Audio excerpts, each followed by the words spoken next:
Assalamualaikum warahmatullahi wabarakatuh. Innal hamdalillah nahmaduhu wa nasta'inuhu wa nastahdihi wa nastaghfiruh wa na'udzu billahi min shururi anfusina wa min sayyiati a'malina. Man yahdihillahu fala mudilla lahu wa man yudlil fala hadiya lahu. Asyhadu an la ilaha illallah wahdahu la syarika lahu wa asyhadu anna sayyidana Muhammadan 'abduhu wa rasuluhu. Allahumma shalli wa sallim wa barik ala sayyidina Muhammadin al-fatih lima ughliqa wal khatim lima sabaqa nasiril haqqi bil haqq wal hadi ila siratikal mustaqim.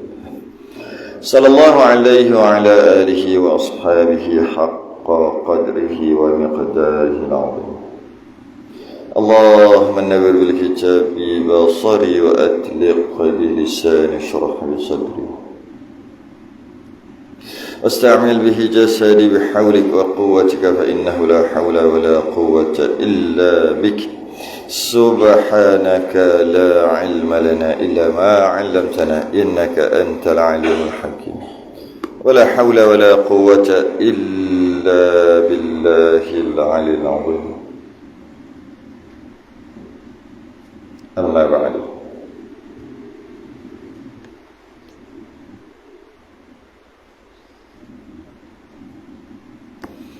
Alhamdulillah, kita rafa'akan kesyukuran dan terima kasih kita Allah Ta'ala.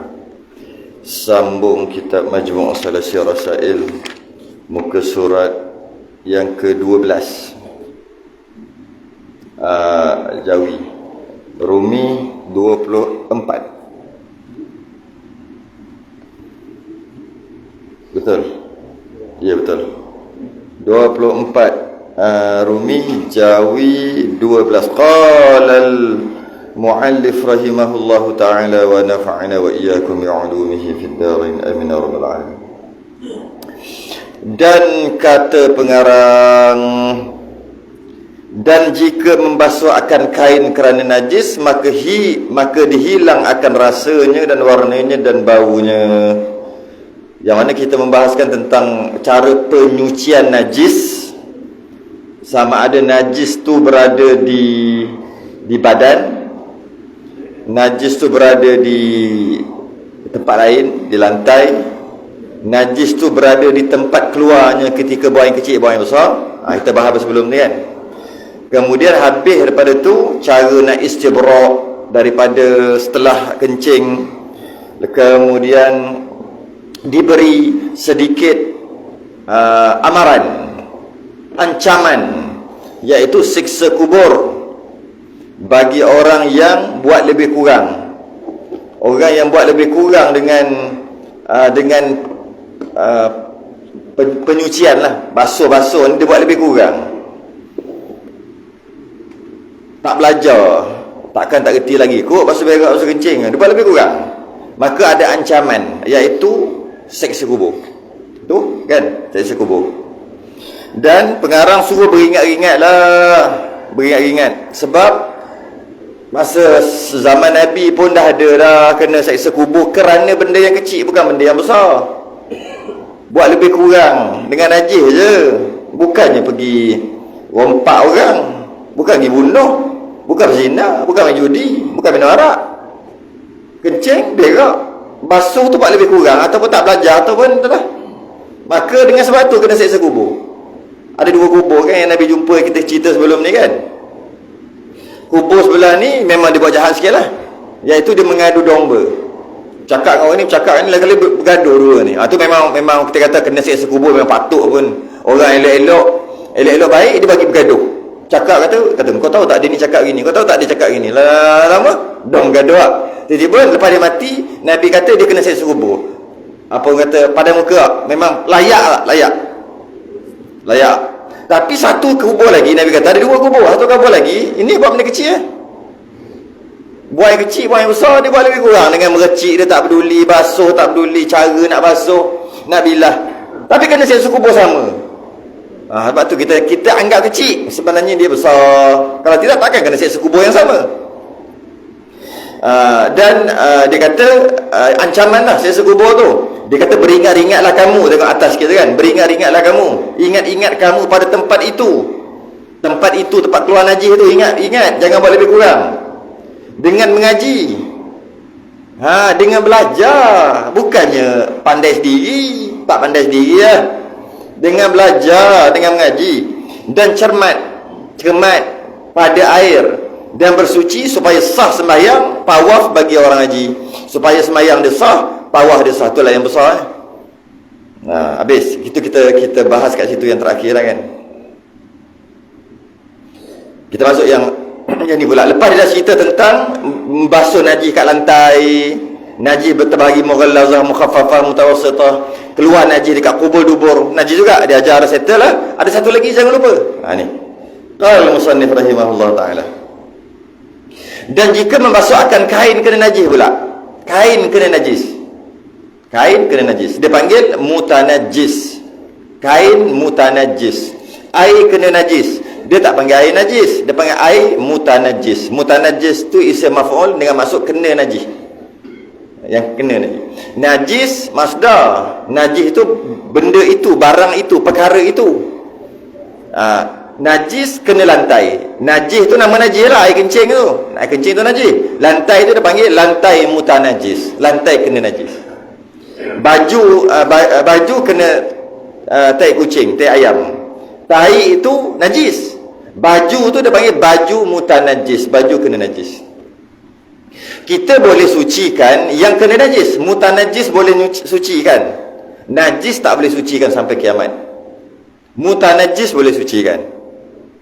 Najis tak boleh. Sampai kiamat? Sampai kiamat. Sampai kiamat tau. Nak begitu tak boleh suci kan. Habis nak suci macam mana? Allah je boleh sucikan. Dengan cara apa istilah dia panggil, yang kalau dekat bumi ni dia sedar jadi wap, naik jadi awan, turun jadi hujan. Itu Allah lah buat. Made in Allah Ta'ala. Boleh. Ataupun najis tadi masuk dalam tanah, lepas tu mengalir, kena masuk dalam sungai-sungai mana, laut-laut mana. Tu air jadi mutlak. Ya, jadi mutlak. Air hujan tadi yang naik atas tu jadi mutlak. Kerana ini bukan kowe, koko, bukan. Ini memang made in Allah Ta'ala punya sistem penapisan. Yang tu boleh. Selain daripada cara tu, tak boleh. Masuklah dalam mesin apa sekalipun. Ni bagus ni, ada banyak, ada bendalah tu kan, yang warna macam-macam dia tukar tu kan. Warna putih ada tukar, masuk dalam batu, air batu apa semua kan. Keluar. Suci. Kalau kita cek pakai dengan amal, dia lebih berkhasiat daripada air pipe kita. Tapi asal najis. Tetap juga najis. Sebab tak boleh suci sampai kiamat kan sebut tadi. Habis tu kalau air kena najis, termasuk tai cicak satu dalam air, itu dia tak panggil najis, dia panggil air mutanajjis. Mutanajjis boleh cuci, maka bolehlah cuci. Adalah syarat-syaratnya. Baju pun sama, kena habis dah bernajis dah baju, cuci najis tu dekat baju tu. Bukan cuci najis, cuci baju. Bila cuci baju najis tu hilang. Tapi orang Melayu panggil cuci najis. Tengok lantai tu, banyak tai tu, jiru-jiru bersih, buang najis tu, cuci najis tu. Najis tak boleh cuci. Habis apa? Cuci lantai, najis pergi. Gunting rambut ke? Gunting kepala. Gunting rambut lah. Gunting rambut, takkan gunting kepala. Gunting rambut, maka rambut tercabut daripada kepala. Kan? Itu yang gunting. Jadi, bila kata gunting rambut tu yang tercabut. Begitulah. Gunting, buang najis. Bila buang najis, tempat tu jadi suci. Gitulah. Jadi itu sikit. Jadi kalau kena najis boleh. Syariat kita lah, umat Nabi SAW, umat terdahulu. Ada umat terdahulu kalau kena najis dekat baju dia tak boleh basuh. Tak boleh dah. Habis tu dia kena potong pakai gunting. Untung tak kita? Untung. Cuci hilang dengan syarat dia akan sebut nanti, maka boleh pakai balik.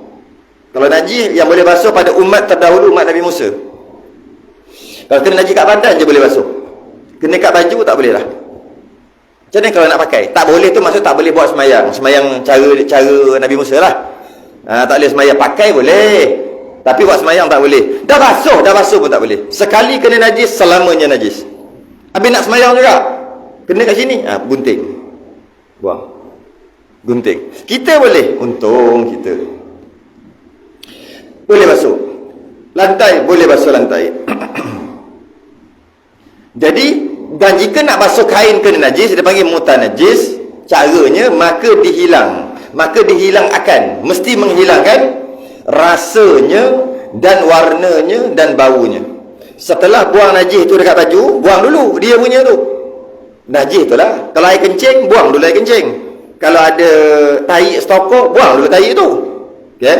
Lepas dah buang dah tak ada, buangkan juga rasanya dan warnanya dan baunya. Jadi ambil, jilat dulu rasa gitu. Bukan, jangan buat kerja gila gitu lah. Rasa ada dua. Satu rasa dengan lidah, satu lagi rasa dengan apa? Dengan tangan. Ni rasa panggil juga. Belendai lagi ni, rasa lah tu, bukan dengan lidah.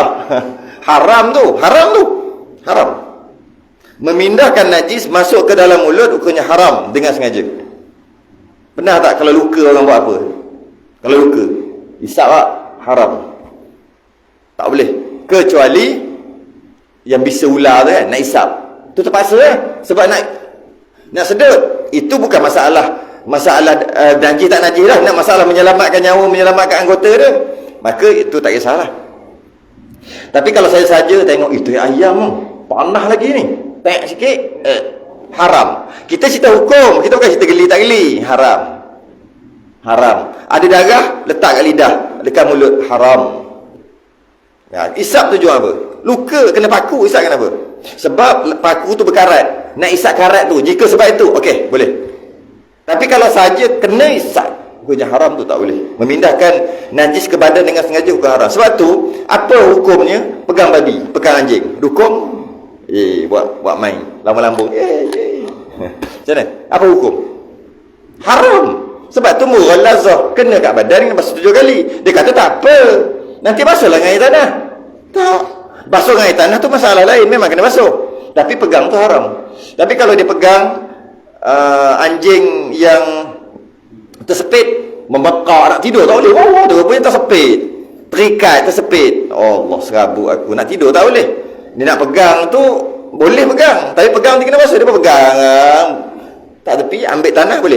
Boleh. Sebab ada sebab nak lepaskan. Kesian dia nak lepaskan anjing tu. Tapi kalau saya saja je, anjing comel, kita Islam mana boleh pegang. Kawan dia kata, lepas ni basuh lah dengan air tanah. Tak, haram. Basuh memang basuh, tapi haram. Mana boleh memindahkan najis ke badan dengan sengaja. Lepas tu ada yang ayat yang orang hantar kat dalam Facebook dulu-dulu lah. Pegang macam mana? Pegang anak dara orang, pegang perempuan, haram. Macam mana? Lebih baik pegang anjing daripada pegang perempuan, anak dara orang lah, kita kata perempuan. Ya?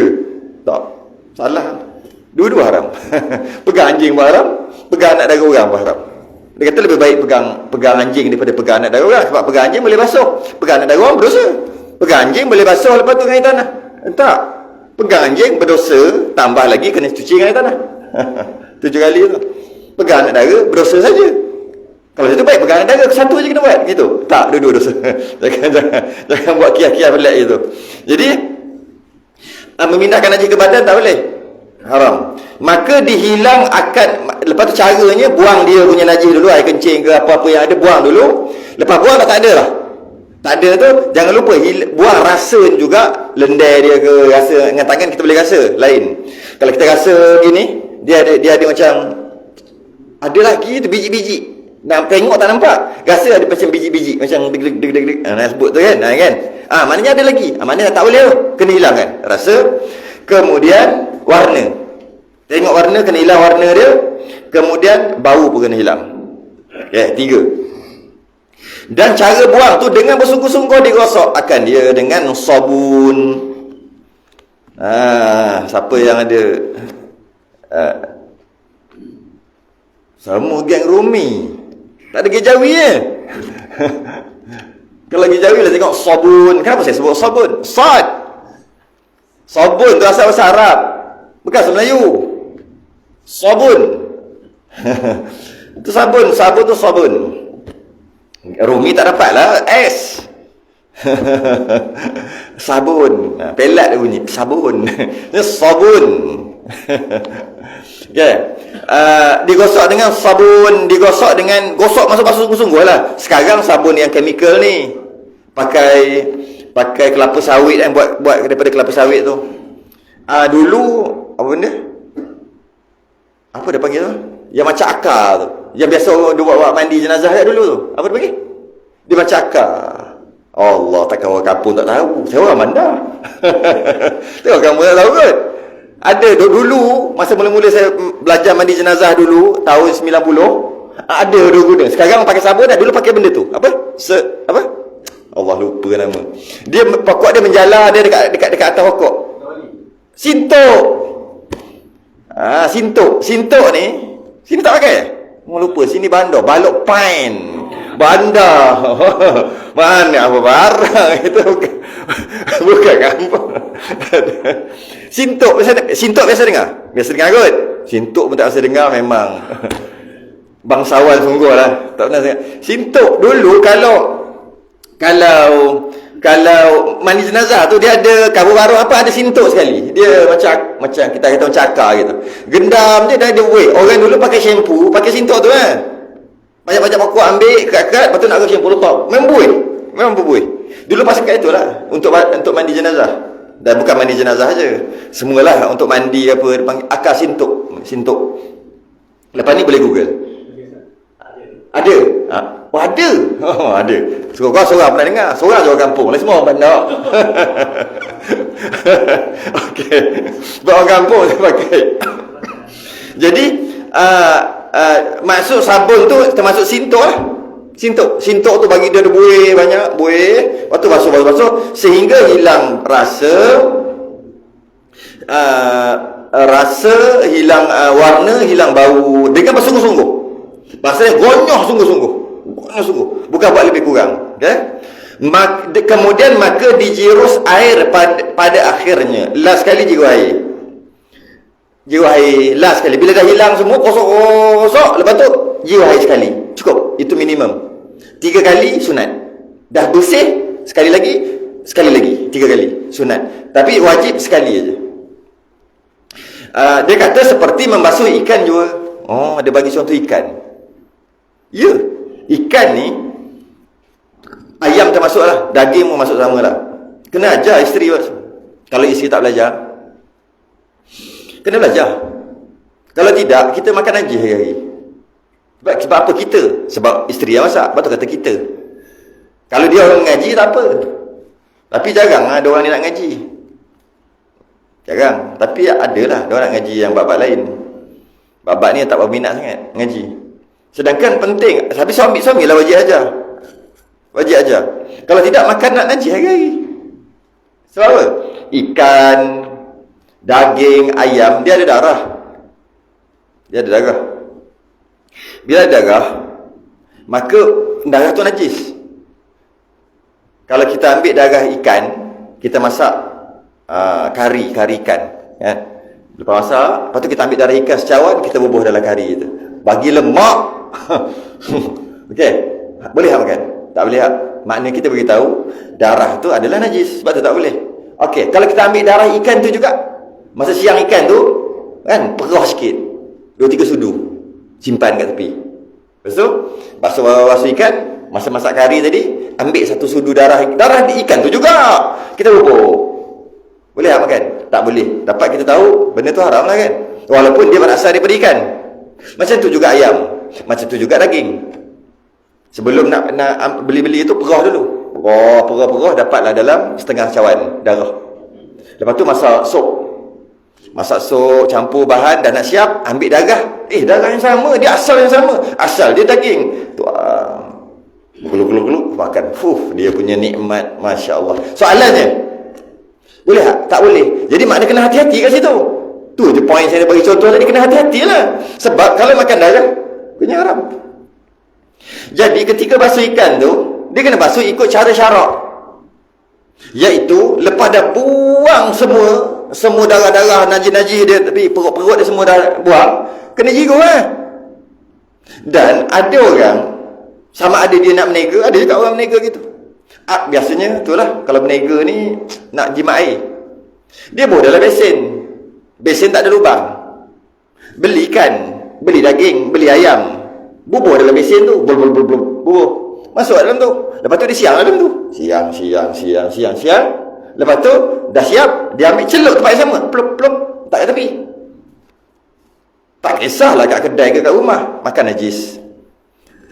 Ayam bubur dalam besen kalau ada lubang tak apa, air pahit ke atas, dia keluar ke bawah. Ini tak ada lubang, dalam besen bubur, ambil ayam, siang-siang buang-buang apa-apa yang nak buang kat ayam tu kan, kulit-kulit ke apa kan.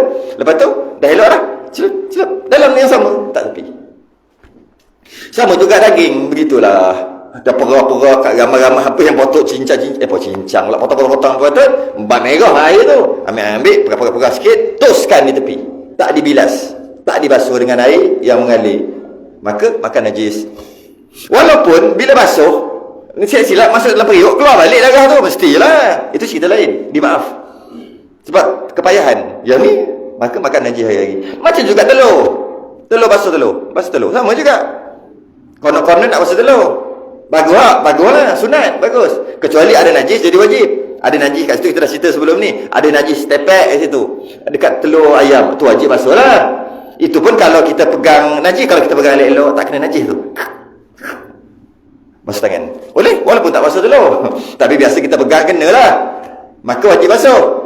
Dia basuh macam mana? Nak dia nak apa, basuh nak masak 10, 20, 30 biji ni kedai ke rumah ke tak kisah, dia ambil pun dalam besen juga. Lepas tu ambil yang basuh pinggan tu kan, yang kasar basuh pinggan tu, ambil hilang bubur sini, celup penuh. Lepas penuh dah, tuang air, letak ke tepi, makan najis juga. Padahal benda kecil, jadi kena ajar tu. Kalau tidak, hari-hari makan najis. Macam mana aku hafal Quran tapi lupa? Ya tu, apa pasal? Setiap kali sembahyang 3-4. Apa hal ni? Asyik lupa je. Mengaji tak faham-faham. Orang lain faham. Antara sebab makan kita. Makan halal. Halal banyak jenis. Kita makan bukan halal saja, halalan tayyiban. Bukan halal saja. Jadi yang kita nak makan mungkin halal tapi tak tayyib. Mungkin tak halal pun kalau makan najis. Kalau tak halal lagilah. Dan sumbernya daripada duit yang halal. Dan makanan juga halal, jangan lupa. Bukan duit saja. Kerja letih-letih beli makan. Ya, kerja tu, duit tu halal lah. Tapi makan najis. Gitulah. Lepas tu dia kata seperti membasuh ikan juga. Caranya macam mana? Cara apa? Cara basuh baju. Ikan tu dia menyambil aja, sambil-sambil ketuk sikit, itu ya. Maka basuh baju tadi, basuh kain yang kena najis tadi, lepas dah buang air dia, dah kena gosok sungguh-sungguh, kemudian lalukan air sekali, maka diperah akan dia supaya hilang air pembasuh. Perah ataupun spin, maka dijemur akan dia. Lepas tu jemur, adalah perah dan jemur. Apa hukum perah? Sunat, tak wajib. Yang wajib yang tadi tu. Yang wajib buang najis, tu wajib. Lepas tu gosok dengan sabun tadi hingga hilang bau, warna dan rasa, wajib. Kemudian lalukan air, wajib. Kemudian perah, sunat. Tak perah pun tak apa. Sama juga dekat lantai, ada tai kucing, ada tai ayam, ambil buang, wajib. Kemudian ada nampak sikit-sikit kan, ambil air, wajib basuh, lap apa semua, okay? Ambil air, tuang. Lepas dah clear, ambil air, tuang, wajib. Lap air tu sunat. Biar dekat situ, macam tu, tak wajib lap. Sebab air tu nama air musta'mal. Air, kecuali kenakan air tu, tiba-tiba air berubah jadi warna kuning, bau tai, itu jadi air muntah najis. Okay. Ini jika dibasuh akan dia di dalam bekas, seperti pasu umpama. Kalau basuh dalam bekas, dia kata kena bilah dalam pasu. Macam tadi lah, dalam bekas ayam pun macam tu kan, ikan bekas kena bilas sebab dia basuh dalam bekas, air tu bertakung. Tu point dia, pasu tu, bekas tu, besen tu, point nak ceritanya adalah air bertakung. Tu je cerita dia kan. Maka lepas tu bilas. Jika dibasuh akan dia di dalam sungai atau kolah, maka tiada berkendak kepada cucu air, tak perlu bilah lah. Pada akhirnya kerana banyak air, tiada jadi najis ya. Kalau air sikit, memanglah kena bilas. Sebab air itu dah mentah najis. Tapi kalau air itu banyak, nak bilas apa? Air banyak, lebih 2 lah. Air banyak. Jadi kalau kita bukan basuh kat dalam sungai, kolah, kita basuh dengan air pipe. Jadi kalau air pipe, maka tak perlulah bilas. Sebab itu dah bilas dah tu air tu kira. Berbilas-bilas dah. Tak ada lagi istilah bilas. Masa kita tu basuh tu bilas lah tu. Jadi tak boleh bilas dah. Sebab air tu ataupun sebab air tu duk turun dan besen kita berlubang. Tak apa, tak ada lah istilah bilas. Tapi kalau tak berlubang, itu kenalah bilas. Ya, bilas. Tu maksud dia. Okay. Dan jika dibasuhkan dia di dalam sungai atau kolam, maka tiada berkehendak kepada cucuk air. Pada akhirnya kerana banyak air, tiada jadi najis ia. Tak jadi najis. Maka barang siapa tiada mengaji ia, siapa tak belajar hukum tadi, akan hukum bersuci membasuh. Dia kata dah pandai dah. Daripada awal tadi lah, daripada cerita awal. Basuh berak, basuh kencing, pandai dah. Umur 60 tak reti basuh berak lagi. Jeng. Dia kata bila mengaji memang tak reti mengikut hukum syarak. Mana tahu? Memang tak reti. Ada ke orang yang masuk Profesor tak reti basuh berak? Ada tak? Profesor ni dia bukan senang-senang dapat. Maksudnya jarang-jarang. Ada tak terreti basuh berak? Secara umumnya ada. Maknanya akademik tidak menjadi penentu bahawasanya dia pandai basuh berak. Wuduh bahasa. Tapi kita kat kampung tak apa basuh wuduh gitu. Bukan mana. Lebih baik tunggu sampai umur 70. Ada tak yang tak reti basuh berak? Bila basuh berak basuh kencing sekali Ada. Jadi umur bukan penentu, faktor untuk menentukan dia tu reti basuh berak atau tidak. Itu bukti dia. Profesor. Nak sebut lagi? Menteri? Dia menteri takkan tak reti basuh berak? Tak. Tak. Sebab apa? Pangkat. Saya tujuan sebut pangkat. Saya tujuh sebut jawatan tu. Pangkat bukan penentu dia reti basuh berak atau tidak. Apa buktinya? Ada tak orang yang tak basuh, dah dia pakai pula tisu, dan dia pakai tisu pula, tisu basah lepas dia kencing berak? Ada? Tak ada kok orang buat. Orang bukan Islam buat. Saya tak cerita Islam tak Islam. Betul lah. Pangkat tinggi, gaji dia 27,000. Ada tak gaji 27,000 sebulan tak reti basuh berak? Ada. Benar-benar gaji bukan penentu dia reti basuh berak atau tidak. Apa penentu dia? Ni Tok Guru kita kata apa? Barang siapa tiada mengaji, dia bukan kira siapa-siapa. Mengaji baru tahu. Takkan umur tua dah sebut dah bukti tadi. Jadi kalau kita kata sepatutnya dia satu akademik yang tinggi, hebat sangat, takkan dia tak cerdik kot. Tak. Kalau tak belajar macam mana? Ada main lak-lak gitu je. Ada. Jadi barang siapa tiada mengaji ia akan hukum bersuci membasuh, niscaya tiada suci pada syarak. Pada dia suci, pada sains suci mungkin, pada akademik yang bijak dia tu, yang dia T20 tu bukan B40, T20. Suci yang cerdik dia. Tapi syarak kata tak suci. Kenapa dia kata suci? Dia ambil tempat najis tu, tempat yang kena najis yang dia kata dah suci tu dengan cara yang salah, dia ambil tisu basah yang ada 99.999 menghapuskan bakteria. Spray, hilang. Cek, masuk kantar, zoom, bakteria memang tak ada. Maka mengikut cerdik dia tu, maka dah suci lah. Tapi tak pernah lalu air, tak hilang bauan. Kalau hilang bauan yang rasa pun adalah yang tak cukup syarat tadi, tak lalu air dan sebagainya. Tetap juga tak kerti ya. Jadi sains bukan membuktikan. Bila dipandai sains bukan mengatakan ianya pandai atau tidak. Takkan ahli sains tak kerti kot. Dia ada kantar besar dekat rumah dia yang tengok zoom tu. Takkan tak kerti kot. Itu bukan penentu kerti atau tidak. Penentu dia mengaji, belajar. Itulah. Jadi niscaya tiada suci pada syarak. tak suci pada syarak. Suci pada dia, kau punya pasal. Tak suci pada syarak. Dan banyak orang tiada menuntut akan ilmu. Dia kata ramai orang zaman dia. Itu zaman dia, zaman kita. Ramai orang tak menuntut ilmu. Lepas tu konon-konon pandai, konon-konon pandai-pandai aja. Guna akal sendiri. Dan tiada sah segala amal. Dengan sebab tadi tu, dengan sebab najis tu tak suci, maka amalan yang bergantung kepada suci daripada najis tak sah semua. Sembahyang bergantung tak? Daripada suci pada najis. Bergantung. Tawaf bergantung. Semua bergantung ada suci yang bergantung kepada suci pada najis, semua tak sah. Yang tak bergantung pada suci pada najis tak apa. Contohnya puasa. Puasa bergantung kepada suci daripada najis tak? Tak. Dia puasa penuh tahi daripada subuh sampai maghrib. Berpepek. Tahi tak dekat badan dia. Adakah sah puasa dia? Sah. Jadi maka itu tak ada kena, tak apalah yang tu. Yang bergantung kepada suci daripada najis. Maka tak suci. Maka bila tak suci, ibadahnya tak sah. Ibadah yang bergantung tak sah. Segala amal mereka itu melainkan dengan ilmu. Bila tak sah, dikira berhutang. Rakaat tulis di semayang. Rakaat tulis. Apa ma yalfidhu min qawlin illa ladaihi raqibun atid. Apa kita cakap, apa kita buat, semua rakaat tulis. Tapi bila kat padang mahsyar nanti keluar, dia banyak catatan, banyak buku, transfer bluetooth.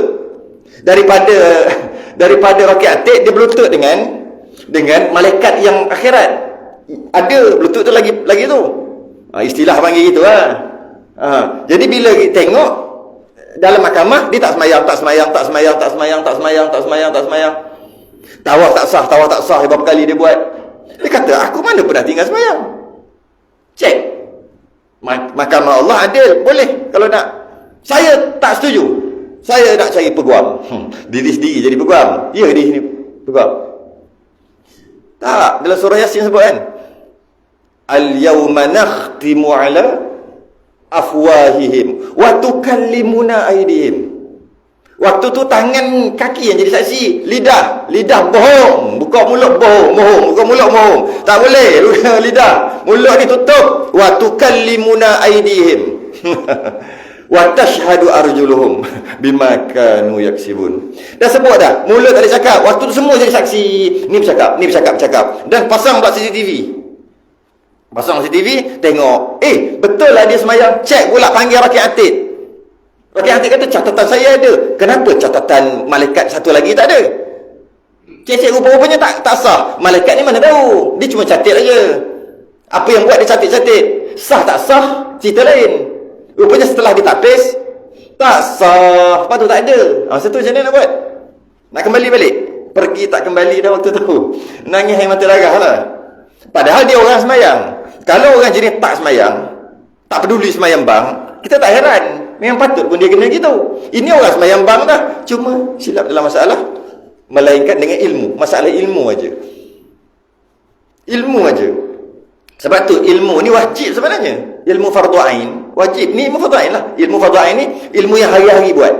Ilmu fardu kifayah ni yang jarang-jarang, ataupun tak semua orang buat. Tapi ilmu fardu ain ni yang hari-hari. Makan tak hari-hari? Makan tak? Ayam hari-hari tak? Ayam hari-hari. Ikan hari-hari. Daging hari-hari. Basuh baju hari-hari. Pakai baju hari-hari. Yang itu dia panggil fardu ain, yang buat hari-hari. Jadi yang itu kena belajar.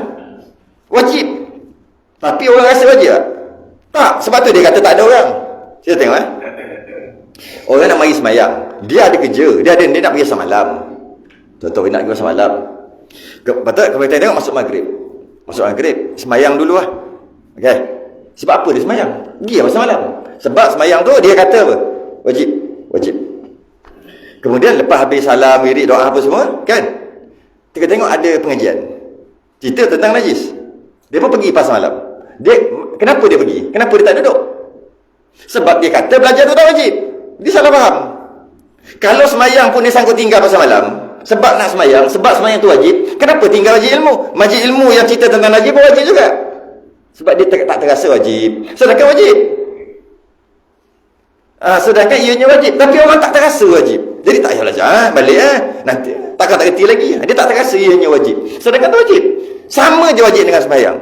Tak semayang berdosa, tak belajar berdosa. Malah lagi kait, tak semayang sekali, Berdosa sekali maghrib tak sembahyang, dosa sekali. Kalau tak tahu bab najis, tak berapa puluh tahun dah makan najis. Maknanya sepatutnya kalau dia malas sangat, tak sembahyang tapi belajar. Pelik bunyi.